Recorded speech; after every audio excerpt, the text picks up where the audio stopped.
San Valentín, donde mi novia organizó una sorpresa en vivo para humillarme frente a miles. Me dejó por otro hombre riéndose en directo, y jamás imaginó lo que pasaría cuando intentó destruir mi vida después.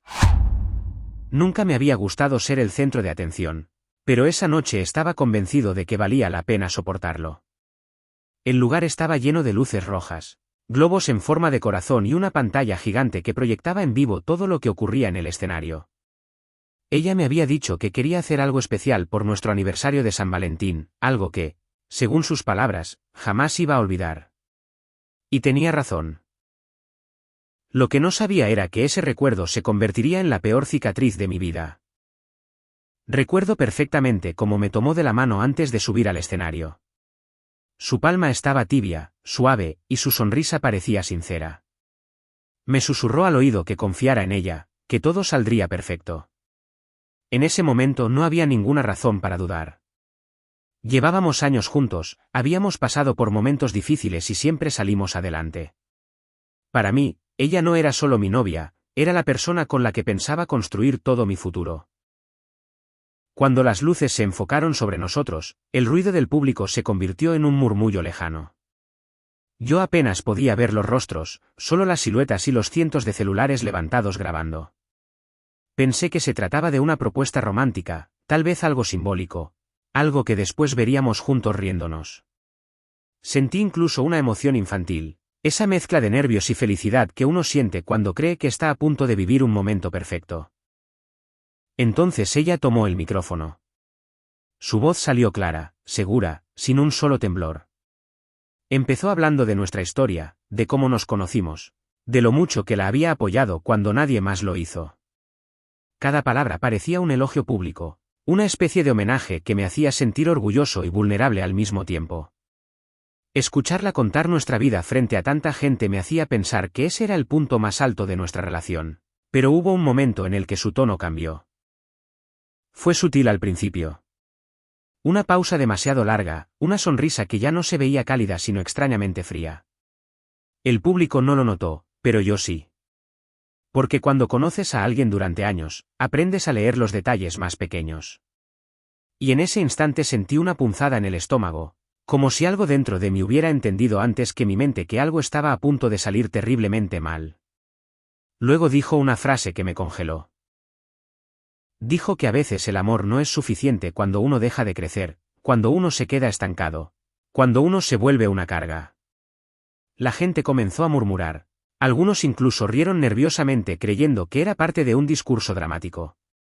Yo, en cambio, sentí como la sangre me abandonaba el rostro. No entendía qué estaba pasando, pero sabía que esa noche ya no era lo que yo había imaginado. Y entonces lo vi. Un hombre subió al escenario desde un costado, caminando con una seguridad insultante. Ella giró hacia él sin soltar el micrófono, y la expresión en su rostro cambió completamente. Ya no era la sonrisa que me dedicaba a mí. Era otra cosa, una mezcla de orgullo y desafío.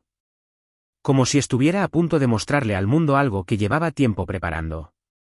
El silencio en el lugar fue absoluto. Ella tomó la mano de ese hombre frente a todos. Y en ese instante sentí algo imposible de describir, como si mi realidad se rompiera en 1000 pedazos dentro de mi pecho. No fue solo dolor. Fue incredulidad, humillación, confusión, todo mezclado en una sensación que me dejó completamente inmóvil, incapaz siquiera de reaccionar. Cuando habló de nuevo, sus palabras atravesaron el aire como un cuchillo. Dijo que había encontrado a alguien que sí representaba el futuro que quería, alguien que sí estaba a su nivel, alguien que no la detenía. Y mientras lo decía, la pantalla gigante mostraba mi rostro en primer plano, capturando cada segundo de mi expresión devastada. Fue en ese momento cuando entendí algo brutal, no solo me estaba dejando, me estaba convirtiendo en un espectáculo. Las risas empezaron a escucharse entre el público. No eran muchas, pero fueron suficientes para que sintiera que el suelo desaparecía bajo mis pies. Cientos de teléfonos seguían grabando, capturando el momento exacto en que mi vida se desmoronaba frente a miles de personas. Y mientras el ruido crecía, yo me quedé completamente quieto, mirando a la mujer que creí que me amaba, entendiendo por primera vez que todo aquello había sido planeado. Y que esa noche no estaba ahí para celebrar el amor. Estaba ahí para ser destruido. Conocerla no fue un momento espectacular ni cinematográfico como la gente suele imaginar cuando habla del amor, de su vida. No hubo música de fondo ni miradas en cámara lenta. Fue algo simple, casi insignificante. Coincidimos en una reunión entre amigos en un departamento pequeño, lleno de ruido y conversaciones cruzadas. Ella estaba sentada en el suelo, riéndose de algo que alguien dijo, y lo primero que me llamó la atención no fue su belleza, que la tenía, sino la naturalidad con la que parecía ocupar el espacio, como si no necesitara impresionar a nadie para sentirse segura de sí misma. Esa noche hablamos durante horas sin darnos cuenta del tiempo. Empezamos con temas triviales, como siempre ocurre, pero poco a poco la conversación se volvió más profunda. Me contó sobre sus metas, sus inseguridades, su miedo a quedarse estancada en la vida. Yo le hablé de mis proyectos, de lo mucho que me costó construir lo poco que tenía, de mis sueños de estabilidad. Fue una conexión extraña, inmediata, como si ambos sintiéramos que estábamos frente a alguien que entendía partes de nosotros que rara vez mostrábamos a otros. Los primeros meses fueron intensos, pero no en un sentido tóxico, sino en ese tipo de intensidad que nace cuando dos personas realmente disfrutan estar juntas. No necesitábamos grandes planes para pasarla bien. Podíamos quedarnos horas hablando en un café barato o caminar sin rumbo por la ciudad mientras compartíamos historias de nuestras vidas. En ese tiempo, ella me miraba con una admiración que yo nunca había sentido antes, como si creyera genuinamente que yo era alguien especial. Poco a poco me fui involucrando más en su vida. La apoyé cuando tuvo problemas laborales, cuando dudaba de sí misma, cuando sentía que no estaba avanzando lo suficiente. Recuerdo noches enteras escuchándola desahogarse mientras yo trataba de motivarla, de recordarle lo capaz que era. En ese entonces no lo veía como un sacrificio, lo hacía porque realmente quería verla feliz, porque verla avanzar me hacía sentir que nuestra relación tenía un propósito compartido. Con el tiempo empezamos a construir una rutina. No una rutina aburrida, sino esa clase de estabilidad que da tranquilidad. Teníamos lugares favoritos, horarios casi sincronizados, pequeñas tradiciones que solo nosotros entendíamos. El viernes de pizza, las series que veíamos juntos, las llamadas nocturnas cuando no podíamos vernos. Todo eso fue creando una sensación peligrosa, la ilusión de que lo nuestro era indestructible. Fue también durante ese periodo cuando empecé a invertir más en nuestra relación que en mí mismo. Cancelé planes personales, pospuse metas propias, y muchas veces prioricé sus necesidades antes que las mías sin siquiera cuestionarlo. En ese momento lo veía como una muestra de amor, como algo natural cuando uno está comprometido con alguien. Nunca imaginé que, con el tiempo, esa entrega absoluta se convertiría en una de las razones por las que ella dejaría de respetarme. Hubo momentos en los que ella decía cosas que hoy entiendo de otra forma. Comentarios sobre hombres más exitosos, bromas sobre gente que se conforma con poco, observaciones sobre la importancia de crecer constantemente. En aquel entonces lo interpretaba como motivación, como una manera de impulsarme a mejorar. No me daba cuenta de que, en realidad, estaba empezando a medir mi valor bajo estándares que no eran los míos, sino los que ella consideraba aceptables. Aún así, durante mucho tiempo, nuestra relación parecía sólida. Presentamos a nuestras familias, hicimos planes a largo plazo, hablamos incluso de vivir juntos. Había una sensación constante de futuro compartido, de que estábamos construyendo algo que iba más allá de una simple etapa. Cada vez que alguien nos preguntaba cuánto tiempo llevábamos, ella respondía con orgullo, y yo sentía que eso confirmaba que todo marchaba exactamente como debía. Pero con el paso de los años, algo empezó a cambiar de forma tan gradual que en ese momento fue casi imperceptible. Su entusiasmo comenzó a disminuir, sus respuestas se volvieron más cortas, y sus prioridades parecían girar cada vez menos alrededor de nosotros y más alrededor de su propia imagen y proyección personal. No eran cambios bruscos, eran pequeños ajustes diarios que, acumulados, empezaron a crear una distancia emocional que yo no supe identificar a tiempo. Lo más doloroso al recordarlo ahora es entender que yo seguía aferrado a la versión antigua de ella, a la mujer que conocí en ese departamento lleno de ruido y risas. Seguía creyendo que todo lo que estaba pasando era una fase, una etapa temporal que eventualmente superaríamos juntos. Nunca imaginé que, mientras yo trataba de sostener lo que habíamos construido, ella ya estaba empezando a imaginar una vida en la que yo no formaba parte. Al principio no fueron cambios grandes ni evidentes. No hubo discusiones explosivas ni confesiones incómodas que pudieran alertarme de inmediato. Todo ocurrió de una forma silenciosa, casi imperceptible, como cuando una grieta empieza a formarse en una pared y solo se vuelve visible cuando ya es demasiado tarde para repararla. Lo primero que cambió fue su forma de escucharme. Antes prestaba atención a cada detalle de lo que yo decía. Después empezó a responder con frases cortas, distraídas, como si su mente estuviera siempre en otro lugar. También comenzaron a desaparecer pequeños gestos que antes eran normales entre nosotros. Las llamadas espontáneas dejaron de existir, los mensajes largos se volvieron respuestas de una sola palabra, y las conversaciones profundas que solíamos tener fueron reemplazadas por intercambios superficiales. Cuando le preguntaba si todo estaba bien, siempre respondía lo mismo, que estaba cansada, que tenía mucho trabajo, que era solo estrés. Yo le creí, porque en ese momento confiar en su explicación era más fácil que aceptar que algo se estaba rompiendo. Hubo un punto en el que empecé a notar que su interés ya no estaba puesto en nuestra relación, sino en su entorno social. Pasaba más tiempo pendiente de su imagen, de lo que otros pensaban de ella, de compararse constantemente con personas que tenían estilos de vida más llamativos. Hablaba cada vez más de éxito, de estatus, de la importancia de rodearse de gente que aporte. No lo decía directamente, pero sus palabras empezaban a insinuar que yo no encajaba en esa visión que estaba construyendo para sí misma. Las comparaciones se volvieron frecuentes. Comentarios aparentemente inocentes sobre conocidos que ganaban más dinero, que viajaban más, que tenían trabajos más visibles. Siempre lo decía con un tono ligero, como si fueran observaciones casuales, pero cada una de esas frases dejaba una marca. No eran ataques directos, pero funcionaban como recordatorios constantes de que, según sus nuevos estándares, yo estaba quedándome atrás. Recuerdo especialmente una noche en la que salimos con un grupo de amigos. Durante la conversación, ella comenzó a elogiar a uno de ellos por sus logros profesionales, describiéndolo con una admiración que nunca había mostrado hacia mí en público.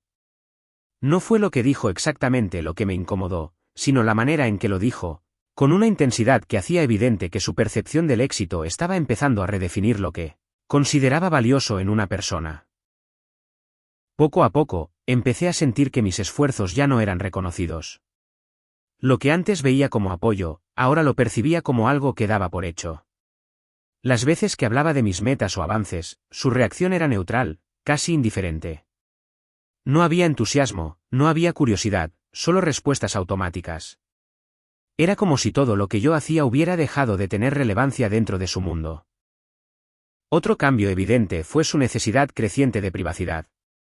Antes compartíamos casi todo, pero empezó a volverse reservada con su teléfono, a evitar mencionar ciertos planes, a responder de forma evasiva cuando le preguntaba por detalles de su día.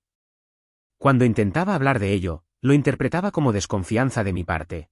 Y eso siempre terminaba en discusiones donde yo terminaba pidiendo disculpas por algo que ni siquiera sabía cómo explicar.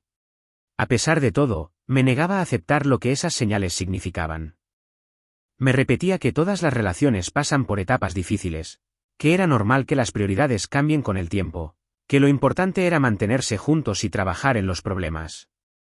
Esa mentalidad me llevó a justificar comportamientos que, vistos con claridad, eran advertencias evidentes de que nuestra conexión emocional se estaba debilitando rápidamente. La verdad es que el mayor error no fue no ver las señales, sino elegir ignorarlas. En el fondo sabía que algo no estaba bien, pero prefería aferrarme a la versión del pasado, a la idea de que todo podía volver a ser como antes. Me convencí de que el amor que habíamos tenido era suficiente para superar cualquier cambio. No entendía todavía que el amor no desaparece de un día para otro. Se desgasta lentamente, hasta que un día te das cuenta de que ya no queda lo suficiente para sostener lo que antes parecía indestructible. Y cuando finalmente comprendí lo que todas esas señales habían estado diciendo durante meses, ya era demasiado tarde para hacer algo al respecto. Porque mientras yo trataba de salvar lo que aún creía que existía, ella ya había comenzado a construir una vida en la que yo no tenía lugar. No hubo una escena dramática ni una confrontación directa al principio. El momento en que empecé a entender lo que realmente estaba pasando llegó de una forma absurda, casi accidental. Una noche estábamos sentados en la sala viendo televisión, Y su teléfono vibró varias veces seguidas sobre la mesa. Ella estaba en la cocina, así que por puro reflejo miré la pantalla para decirle que alguien la estaba buscando. No iba a revisar nada, ni siquiera a tocarlo. Pero lo que vi en la notificación fue suficiente para que algo dentro de mí se paralizara. El mensaje no decía nada explícito. Solo un "ya le dijiste", seguido de un emoji que no era amistoso, ni neutral, sino demasiado íntimo para alguien que supuestamente era solo un conocido. Cuando ella regresó, tomó el teléfono de inmediato, como si ya supiera que había recibido algo importante. Su reacción fue tan rápida, tan automática, que por primera vez sentí una incomodidad real, una sensación de alerta que no pude ignorar. No dije nada en ese momento. Me convencí de que tal vez estaba exagerando, de que no tenía sentido sacar conclusiones sin pruebas claras. Pero desde ese día empecé a notar detalles que antes pasaban desapercibidos. Su sonrisa cuando leía ciertos mensajes, la forma en que se apartaba para contestar llamadas, el cuidado excesivo con el que colocaba el teléfono boca abajo cada vez que estábamos juntos. Eran comportamientos sutiles, pero demasiado consistentes para ser coincidencia. Un par de semanas después, ocurrió algo que terminó de romper cualquier duda. Estábamos revisando fotos en su computadora, planeando un viaje que supuestamente haríamos juntos. En medio de las imágenes apareció una carpeta con un nombre genérico, algo que parecía no tener importancia. Ella reaccionó de inmediato, cerrándola antes de que pudiera ver más. Fue un movimiento rápido, nervioso, completamente fuera de su comportamiento habitual. Cuando le pregunté qué era, respondió con evasivas, diciendo que solo eran archivos de trabajo. Esa noche no pude dormir. No porque tuviera pruebas concretas, sino porque por primera vez sentí una certeza incómoda que no podía explicar racionalmente. Era una sensación visceral, esa que aparece cuando algo dentro de ti entiende una verdad antes de que tu mente esté lista para aceptarla. Durante horas me quedé mirando el techo, repasando mentalmente todos los cambios que había notado en los últimos meses, conectando cada detalle como si fueran piezas de un rompecabezas que finalmente empezaban a encajar. Decidí no confrontarla de inmediato. Parte de mí quería creer que aún había una explicación lógica, que tal vez todo era producto de estrés, de distancia emocional, de una mala racha temporal. Pero otra parte ya sabía que la relación que yo creía tener estaba basada en una versión del pasado que ya no existía. Era como estar viviendo en una casa donde los cimientos se estaban desmoronando lentamente, aunque desde afuera todavía pareciera intacta. Días después ocurrió algo que terminó de destruir cualquier esperanza de duda. Ella llegó tarde a casa, algo que ya se había vuelto frecuente, pero esa vez su actitud era distinta. Estaba más relajada de lo normal, incluso feliz. Hablaba con una energía que hacía meses no mostraba cuando estaba conmigo. Y lo más doloroso no fue verla así, sino darme cuenta de que esa versión de ella ya no aparecía en nuestra relación. Intenté iniciar una conversación seria esa misma noche. No con acusaciones, sino con preguntas directas. Le dije que sentía que algo estaba cambiando entre nosotros, que percibía distancia, que necesitaba entender qué estaba pasando. Su respuesta fue fría, casi mecánica. Negó todo, dijo que estaba imaginando cosas, que mis inseguridades estaban afectando la relación. Y por primera vez, en lugar de sentir alivio al escuchar esas palabras, sentí algo mucho peor, una desconexión total. Fue en ese instante cuando lo comprendí. No necesitaba ver mensajes, ni escuchar confesiones, ni tener pruebas concretas. La forma en que me miraba ya no era la misma. No había calidez, no había complicidad, no había ese vínculo silencioso que antes existía entre nosotros. Lo que había en sus ojos era algo completamente distinto, distancia, impaciencia. Y una especie de desapego que nunca había visto antes. Esa noche entendí una verdad devastadora. No estaba perdiendo su amor, ya lo había perdido hacía mucho tiempo y lo único que quedaba por descubrir, era desde cuándo había alguien más ocupando el lugar que antes había sido mío. El día de San Valentín llegó con una normalidad engañosa. Durante la mañana todo parecía estar en calma, incluso más tranquilo que en semanas anteriores. Ella se comportaba de una manera que no veía desde hacía mucho tiempo, atenta, cariñosa, incluso entusiasta.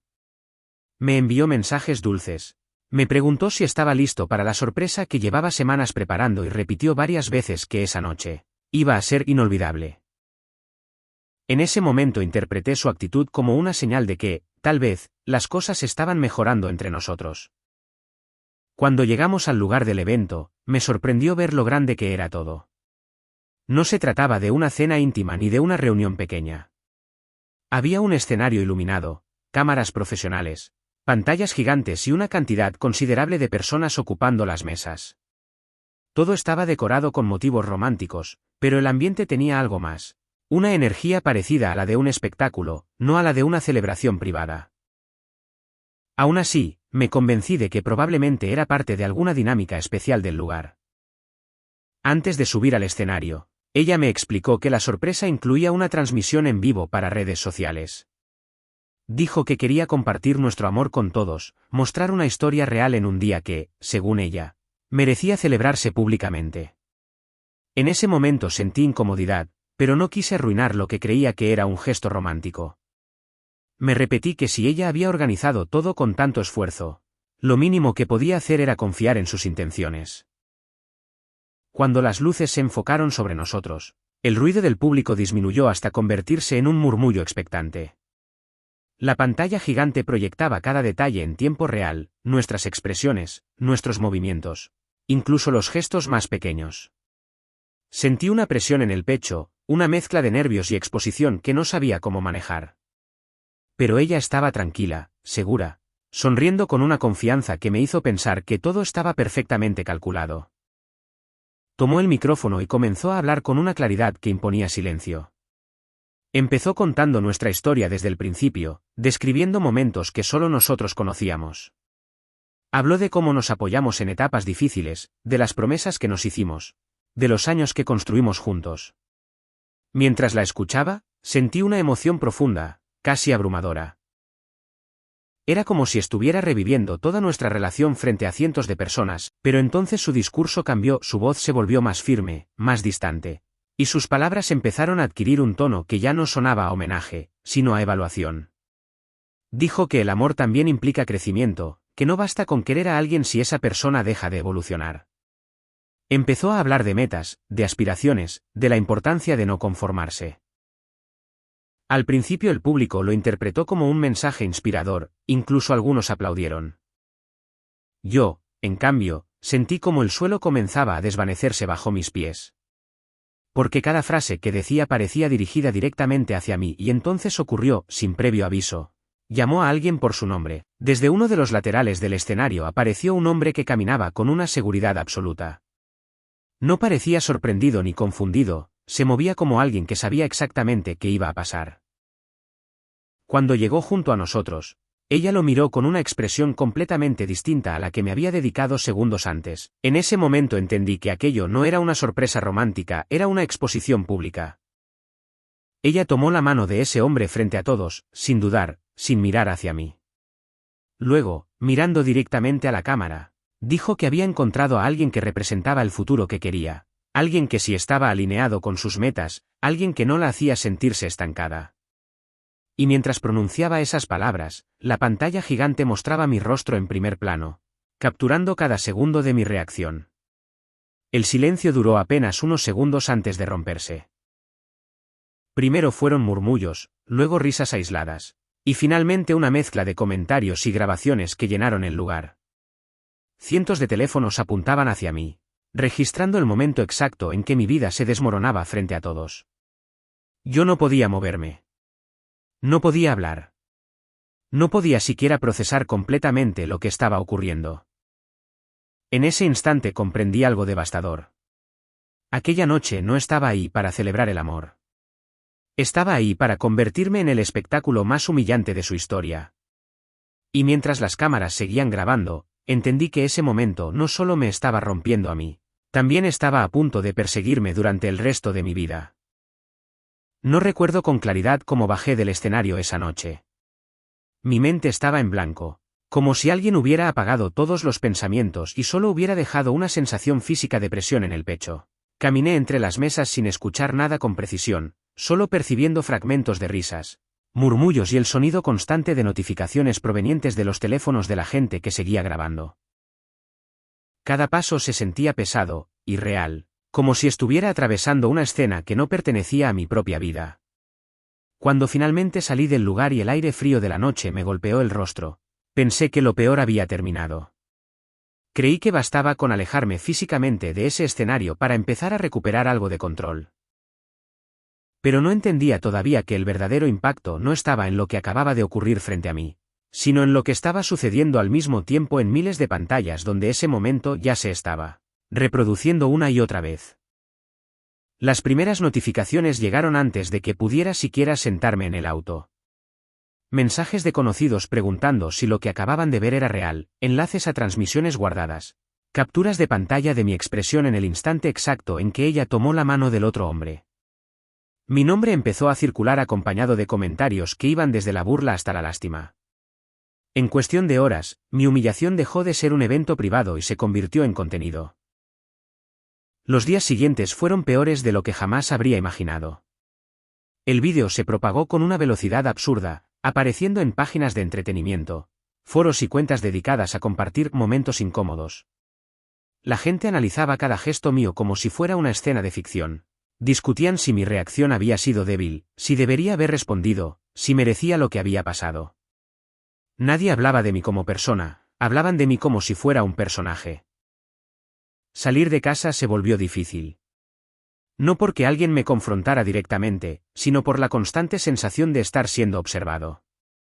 En lugares públicos notaba miradas que se prolongaban más de lo normal, susurros entre grupos que parecían reconocerme. Incluso cuando nadie decía nada, la posibilidad de que alguien supiera quién era se convirtió en una presión constante que me acompañaba en cada movimiento cotidiano. En el ámbito laboral, la situación no fue mejor. Algunos compañeros intentaron mostrar apoyo, pero la incomodidad era evidente. Otros evitaban mencionarlo por completo, como si el silencio fuera la única forma de manejar algo tan incómodo. Sin embargo, había momentos inevitables en los que escuchaba comentarios indirectos, bromas disfrazadas de humor casual, o conversaciones que se detenían abruptamente cuando yo entraba en una habitación. Con el paso de las semanas, la exposición pública empezó a afectar algo más profundo que mi reputación. Comenzó a erosionar mi identidad. Dejé de verme como la persona que había sido antes y empecé a percibirme a través del filtro de ese vídeo, como si toda mi existencia se hubiera reducido a ese instante de humillación. Cada vez que recordaba la escena, la revivía no solo desde mi perspectiva, sino desde la mirada colectiva de miles de desconocidos. Mi rutina diaria se desmoronó lentamente. Perdí interés en actividades que antes me daban estabilidad, dejé de responder mensajes, y empecé a aislarme incluso de las personas que intentaban acercarse. No era solo tristeza, era una sensación constante de desgaste, como si estuviera cargando un peso invisible que no podía dejar en ningún lugar. Cada día parecía una repetición del anterior, marcado por la misma mezcla de vergüenza, agotamiento y vacío. Hubo momentos en los que intenté convencerme de que el tiempo solucionaría todo, de que eventualmente la gente olvidaría el vídeo y yo podría volver a una vida normal. Pero cada vez que parecía que el tema empezaba a desvanecerse, alguien volvía a compartirlo. Un nuevo comentario aparecía, o alguna referencia indirecta lo traía de vuelta. Era como si mi pasado reciente estuviera atrapado en un ciclo permanente de exposición. Lo más difícil de aceptar no fue la traición ni siquiera la humillación pública, sino la sensación de haber perdido el control total sobre mi propia narrativa. Ya no era yo quien definía quién era la percepción colectiva creada por un momento viral. Y mientras esa realidad se asentaba lentamente, empecé a entender algo que nunca antes había considerado. Tocar fondo no siempre ocurre en un instante. A veces es un proceso lento en el que cada día te hundes un poco más sin darte cuenta. Hasta que llegó un punto en el que comprendí que, si no hacía algo para cambiar esa dirección, ese momento no solo sería el peor recuerdo de mi vida, se convertiría en la única historia que el mundo conocería sobre M. El punto de quiebre no llegó con un gran evento ni con una revelación repentina. Fue algo mucho más silencioso y, por eso mismo, más contundente. Una madrugada, después de otra noche en la que no pude dormir, me encontré sentado frente al espejo del baño observando mi propio reflejo durante varios minutos. No estaba viendo solo mi rostro, estaba viendo a alguien agotado, desanimado, sin dirección. Por primera vez entendí que, si seguía en ese estado, no solo iba a perder una relación. Iba a perderme completamente a mí mismo. Esa noche tomé una decisión que no se sintió heroica ni motivadora en ese momento. No hubo una sensación de energía repentina ni una claridad absoluta sobre lo que debía hacer. Fue algo más frío y racional. Entendí que nadie iba a rescatarme, que nadie iba a devolverme la dignidad que sentía haber perdido. Si quería recuperar control sobre mi vida, tenía que reconstruirme desde cero, incluso si eso significaba enfrentar meses, o años, de esfuerzo sin resultados inmediatos. El primer cambio fue físico, no por vanidad, sino por necesidad. Mi cuerpo reflejaba exactamente el estado mental en el que me encontraba: agotamiento, falta de energía, descuido. Empecé con lo más básico, obligándome a salir a caminar cada mañana, aunque no tuviera ganas, aunque me sintiera observado, aunque la incomodidad fuera constante. Al principio cada paso se sentía pesado, como si estuviera empujando una resistencia invisible. Con el tiempo, esas caminatas se transformaron en sesiones más intensas. Empecé a entrenar en un gimnasio pequeño donde nadie me conocía. No lo hacía por estética ni por comparación con nadie, sino porque descubrí que el esfuerzo físico tenía un efecto directo sobre mi mente. Cada repetición, cada minuto de ejercicio, era una forma de liberar tensión acumulada, de canalizar emociones que no sabía cómo expresar de otra manera. Pero la transformación no podía quedarse solo en lo físico. Entendí que parte del problema había sido mi dependencia emocional, el haber construido mi identidad alrededor de una relación y de la validación externa. Empecé a trabajar en mi mentalidad con la misma disciplina que aplicaba en el entrenamiento. Leí sobre resiliencia, sobre control emocional, sobre cómo reconstruir la autoestima después de experiencias traumáticas. Hubo días en los que el progreso parecía inexistente. Momentos en los que recordaba el vídeo, las risas, los comentarios, y sentía que todo el esfuerzo no era suficiente para borrar esa marca. Sin embargo, poco a poco empecé a notar cambios sutiles, reaccionaba con menos intensidad a los recuerdos, mi mente dejaba de girar constantemente alrededor del pasado, y por primera vez en mucho tiempo empecé a pensar en el futuro sin sentir miedo. El siguiente paso fue financiero y profesional. Durante meses había descuidado mis proyectos, funcionando en modo automático. Decidí aplicar la misma disciplina que estaba desarrollando en otros aspectos de mi vida. Organicé mis metas, retomé planes que había postergado y comencé a invertir tiempo en aprender habilidades que pudieran aumentar mi independencia económica. No fue un proceso rápido ni fácil, pero cada pequeño avance reforzaba la sensación de control que estaba recuperando. Con el tiempo, la estructura que estaba construyendo empezó a generar estabilidad. Mi rutina se volvió sólida, mis hábitos se fortalecieron, y la versión de mí mismo que veía en el espejo comenzó a cambiar. No solo físicamente, sino en la forma en que me movía, en la seguridad con la que hablaba, en la tranquilidad con la que enfrentaba situaciones que antes me habrían desbordado emocionalmente. Hubo un momento específico en el que entendí que la transformación ya no era solo un proceso. Se había convertido en parte de mi identidad. Fue una mañana, al terminar una sesión intensa de entrenamiento, cuando me di cuenta de que ya no pensaba en demostrarle nada a nadie. No se trataba de vengarme, ni de recuperar lo que había perdido, ni de probarle al mundo que estaba equivocado. Se trataba de algo mucho más simple y, al mismo tiempo, más poderoso: estaba reconstruyendo mi vida para mí. Ese fue el verdadero cambio. Porque en ese punto comprendí que la humillación pública, el dolor y la traición no habían sido el final de mi historia. Habían sido el detonante de algo que jamás habría ocurrido de otra manera: el proceso de convertirme en una persona que ya no dependía de la aprobación externa para sentirse completa. Y fue justo cuando dejé de buscar validación en el pasado, que el futuro empezó a abrirse de una forma que nunca habría imaginado. Durante mucho tiempo creí que, después de todo lo que había pasado, lo último que necesitaba en mi vida era volver a involucrarme emocionalmente con alguien. No lo decía con resentimiento ni con desconfianza hacia las personas, sino con una claridad fría que había aprendido a desarrollar. Mi prioridad se había convertido en mantener la estabilidad que tanto me había costado construir. La idea de depender nuevamente de una relación me parecía, en ese momento, innecesaria e incluso riesgosa.